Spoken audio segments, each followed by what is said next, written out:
आप लोग अगला चुनाव वोट दे के सांसद बनाना चाहता है, बिना वोट से सांसद बने ये चाहते हो? अगला सांसद भी वोट दे के चाहते हो? अभी सूरत में एक सांसद बन गया है सचिन भैया, आगे पूरी बात आपको बताएंगे। सचिन भैया का रिश्ता मंदसौर से वैसा ही है जैसा स्वर्गीय राजेश पायलट जी का रिश्ता था। वो भी आए थे, उनके भी कई भगत मिलते हैं, बार बार बड़े बुजुर्ग लोग मुझसे बातें करते हैं। पर जो राजेश पायलट जी का, मैं तो छोटा था पर सुनते थे कि राजनीतिक दलों से ऊपर लोग उनका सम्मान करते थे। सही है कि गलत? तो जैसा उनका व्यक्तित्व है वैसा ही सचिन भैया का है। कोई भी पार्टी के नेता हो तो हमें कहते हैं यार देखो यार सचिन, जीतू भैया मेरे को भी कई कहते हैं कि यार तुम्हारी कार्यशैली अच्छी है, बहादुर हो, लड़ते रहते हो, पर सचिन पायलट जैसे बनो। तो मेरे को भी होता है कि यार अब चश्मा तो लगा नहीं सकता हूं मैं, बाकी तो सब। तो सचिन भैया के लिए जोरदार तालियों से स्वागत करो। आदरणीय साथियों, जैसा मैं कह रहा था सूरत में एक सांसद हो गए हैं बिना वोट से, निर्विरोध। जैसा हम सरपंच चुनते हैं, सेटिंग हो जाती है, बातचीत हो जाती है, तो निर्विरोध भी हो जाता है। मैं अनुरोध करना चाहता हूं यहां सम्मानित सभी हमारे पत्रकार बंधुओं से भी, कांग्रेस की ये लड़ाई क्या है? ये चुनाव हार जीत, सांसद बनाना, सरकार बनाना, अपने विजन प्रोग्राम, हमारी आइडियोलॉजी अपनी जगह है, उस पर तो हमें गर्व है। पर यह चुनाव लोकतंत्र को जीने के लिए, संविधान को बचाने का चुनाव है। यह पत्रकारों की लेखनी को ताकत देने का चुनाव है। यह चुनाव आप और हम फिर से वोट देते रहे, अपना सरपंच, पार्षद, विधायक और सांसद चुनते रहे, उसका चुनाव है। याद रखो आप सब, ये नरेंद्र मोदी जी 75 साल अमृत महोत्सव, इसमें बातें क्या हो रही है? संविधान बचाने की, लोकतंत्र बचाने की। और नरेंद्र मोदी जी को देश का ग्लोबल इंडिया, देश के प्रधानमंत्री को ग्लोबल नेता बनना है। हमारे ग्लोबल नेता की भाषा कैसी है? कैसी भाषा? वो अभी चुनाव में हमारे सामने विजन लेके आए कि मैं 1947 की तैयारी कर 2047 की तैयारी कर रहा हूं, अब की बार 400 पार भाषा बोल रहा हूं। और जब पहला चरण जैसे ही हुआ, पता चला कि नैया डोल रही है, गड़बड़ है। मध्य प्रदेश में भी एक सीट थी, उससे 7, 8, 9, 10 हो रही है, तो सरकार कैसे बनेगी? फिर पुराना फार्मूला। अब बात करते हैं कैसी भाषणों में? मांस, वेज, नॉनवेज, हिंदू, मुसलमान, मछली, घुसपैठिए, मंगलसूत्र, बच्चे पैदा करो, कैसी भाषा? अर्बन नक्सल, ये प्रधानमंत्री की भाषा है, ये शब्द प्रधानमंत्री के हैं। और वो प्रधानमंत्री जो अपने आप को दुनिया में सबसे अच्छा बताता है।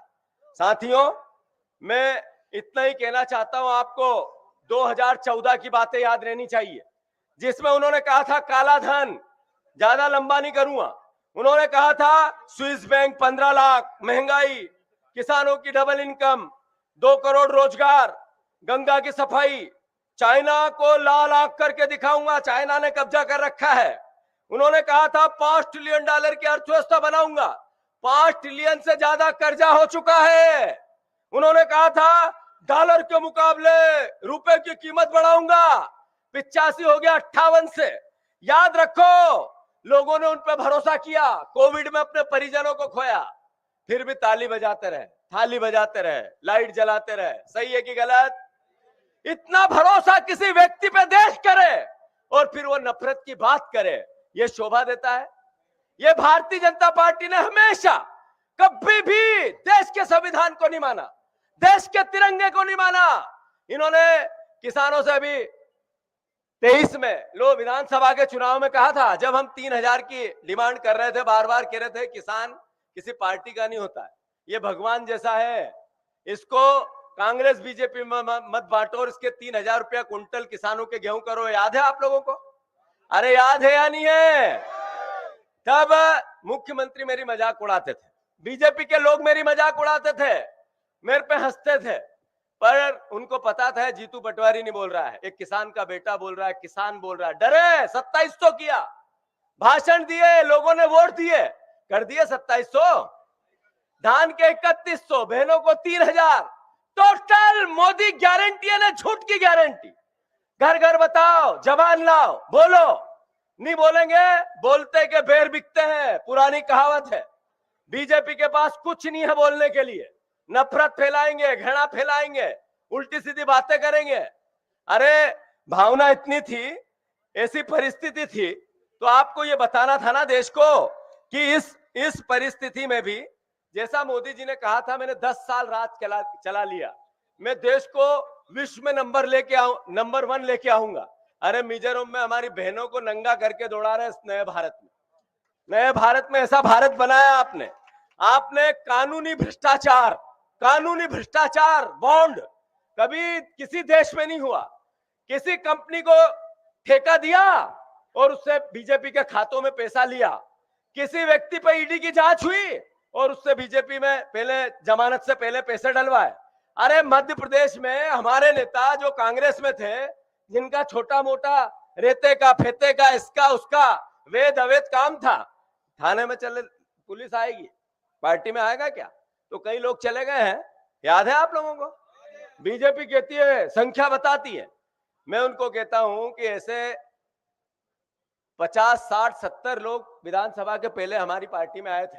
हमें 20-25 हजार रुपए के हार सचिन भैया मंगाने पड़ते थे, सामने स्टेज लगा लिया, जब आए हम सब 1 घंटा उसमें लगाए, उनको माला पहनाए, दुपट्टा पहनाए। रिजल्ट क्या है? हम हार गए, वो जीत गए। ये आने जाने वालों से कोई फर्क पड़ने वाला है नहीं। और जो ऐसे समय धोखा देके गया, उसको अब आगे तो अंदर नहीं लेना है ना, याद रखना। मैं आप सबसे अंत में इतना ही अनुरोध करना चाहता हूं कि आपको व्यक्तियों का चयन करना है। सुधीर भैया हमारे सांसद हैं, अच्छे व्यक्ति होंगे, मैं तो कभी मिला नहीं उनसे, पर कभी तो इतने साल के सांसद में आपके गांव में आए होंगे। किसके किसके गांव में आए, हाथ ऊंचा करो। अच्छा कोई बात नहीं, सांसद का काम बड़ा होता है। दिल्ली में नरेंद्र मोदी जी ने कह रखा है कि मैं जब भाषण दूं तो यहीं बैठना, तो कब देने लग जाए तो बेचारे को वहीं बैठना पड़ता है। चलो कोई बात नहीं, मरने गड़ने में तो आए होंगे, अरे शादी ब्याह में तो आए होंगे। चलो कोई बात नहीं, 5 साल में उनको 50 करोड़ रुपए मिलते हैं, आपके गांव में कुछ तो दिया होगा। अरे तुम सब पे मेरे को भरोसा नहीं हो रहा है। चलो कोई बात नहीं, पत्रकारों से बात करनी पड़ेगी। पत्रकार बंधुओं, कभी सुधीर भैया ने मंदसौर नीमच के विकास के लिए एक सवाल उठाया, आपके नॉलेज में है? कभी उठ के खड़े होकर नरेंद्र मोदी से 2 सवाल किए आपने कभी छापा ऐसा? कभी एक पत्र लिखा हो मंदसौर नीमच के लिए? कभी लिखा सुना आप लोगों ने? तो फिर ऐसे व्यक्ति को फिर से मंदसौर नीमच की जनता को चुनना चाहिए क्या? मेरा इतना ही आग्रह है, दिलीप भैया की चुनाव लड़ाने की प्रोसेस में सार्वजनिक करना चाहता हूं। एक भी ऐसा नेता नहीं है यहाँ, 90% लोगों से मैंने पूछ के 1 बार, 2 बार, 3 बार, 5 बार, 10 बार, 15 बार, रात को 1-1 बजे फोन कर करके मैंने बातें की, किसको लड़ाएं किसको लड़ाएं किसको लड़ाएं। और 90% ने एक ही बात कही कि दिलीप गुजर लड़े तो सबसे पहले उनको लड़ाओ। सही है कि गलत?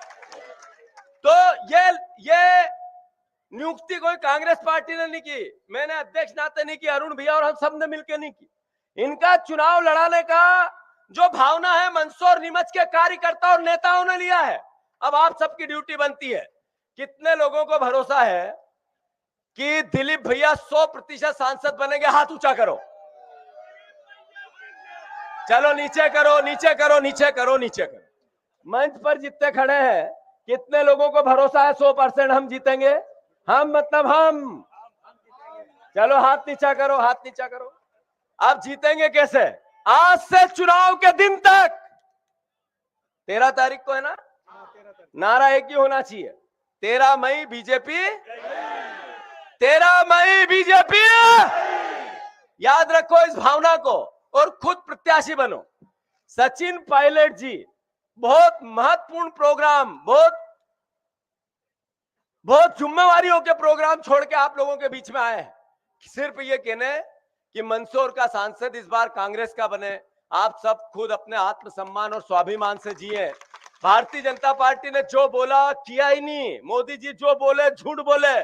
मोदी की गारंटी की बात आए तो याद रखना, सबसे बड़ी गारंटी है तो झूठ की गारंटी है, और झूठ की गारंटी से सिर्फ सच जीत सकता है।